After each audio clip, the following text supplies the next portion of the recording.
name, as I said, was Paul Hellyer. I'm a former Minister of National Defence for Canada. I served in 3 governments during a total of 23 and a half years as a Member of Parliament. Although as Minister of National Defence, I had sighting reports of UFOs. I was too busy to be concerned about them at the time because I was trying to unify the Army, Navy, and Air Force into a single Canadian Defence Force. And that itself was a kind of battle to the finish. So this was not high on my agenda. But about 10 years ago, I started getting interested due to a young man from Ottawa sending me material on the subject. I told him I was too busy to read it, but he had confidence that someday I would. He sent me a copy of Colonel Corso's book, The Day After Roswell. It took me a while to get around to reading it, but I took it for my summer reading in 2005 and was really impressed with what was contained in it. And what I thought to myself is there are huge issues here, huge issues. And the American people and the people of the world have a right to know what's going on because they're part of it. It's not just an isolated thing. And so after confirming the contents of the book with a retired United States Air Force general, I accepted the invitation of Victor Vigiani, who's over here somewhere, and his cohort, Mike Bird, to speak to a symposium at the University of Toronto. And I said, UFOs are as real as the airplanes flying overhead. That gave me the dubious distinction of being the first person of cabinet rank in the G8 group of countries to say so unequivocally.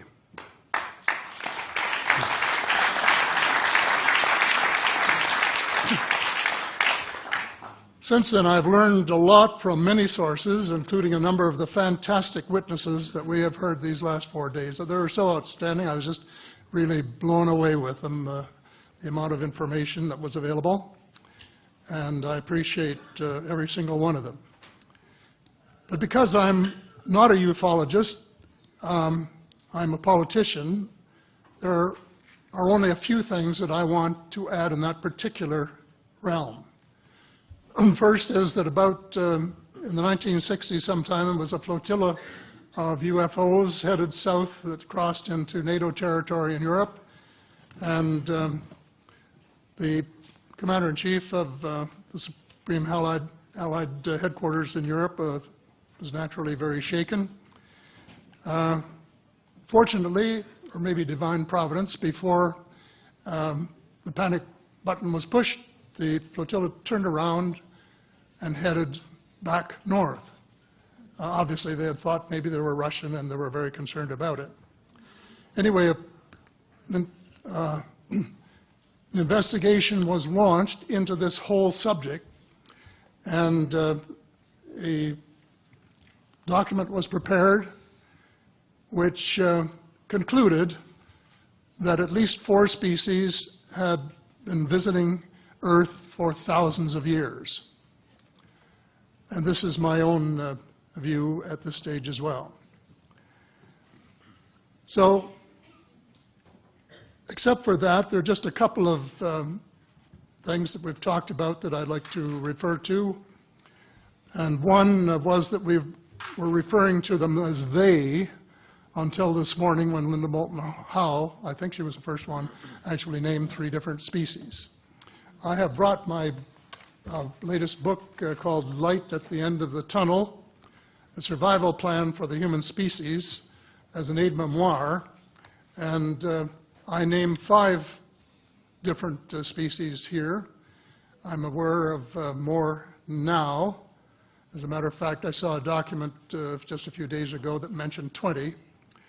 And I think you, Mr. Chairman, were interested in some of the places they might come from. And I have in here Zeta Reticuli, R-E-T-I-C-U-L-I, Reticuli, the Pleiades, Orion, Andromeda, and the Altair star systems. So I don't think we can more refer to them as they because they're not an amorphous mass. They are different species and consequently may have different agendas. I don't think we can say that they all have the same agenda any more than we could say that the United States, China, and Russia had the same agenda. Our real interests may be very similar, but as of now, our perceived interests are still quite far apart. One more observation before I begin what I want to say, and that is that we spent quite a bit of time talking about the 66-year-old cadavers.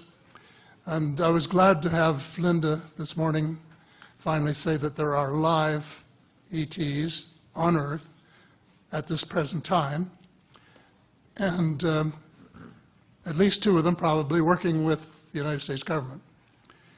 The other species that I learned about not too long ago was called the tall whites. And this is when Paula Harris broke the story just a few years ago. And through her good offices, I had the chance to talk for about 3 hours with former Airman Charles Hall and listen to this absolutely fascinating story of how he was working with, first of all, he was scared out of his skin, but after that, when he got to know them, how he was working with, and finally they became to trust each other and have a good working relationship with the tall whites at the gunnery range at Indian Springs in Nevada. And these tall whites were living on United States Air Force property and working in cooperation with the United States Air Force and sharing technology with them. He wrote a book, incidentally, called Millennial Hospitality.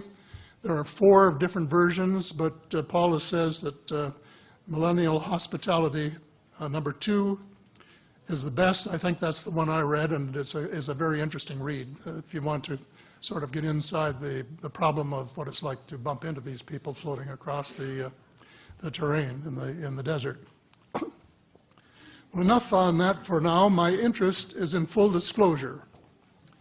And my only caveat is I think probably I would say 95 to 98% full disclosure. I know of 1 or 2 things that I'm not sure should be in the public domain, at least yet. They will be someday, I'm sure, but not maybe immediately. But just as children survive the idea of the Tooth Fairy and Santa Claus when they become adult, I think that tax-paying citizens are quite capable of accepting the new and broader reality that we live in a cosmos teeming with life of various sorts. The fact that some other civilizations are more advanced than we are may be humbling, but that could be a necessary step in our survival.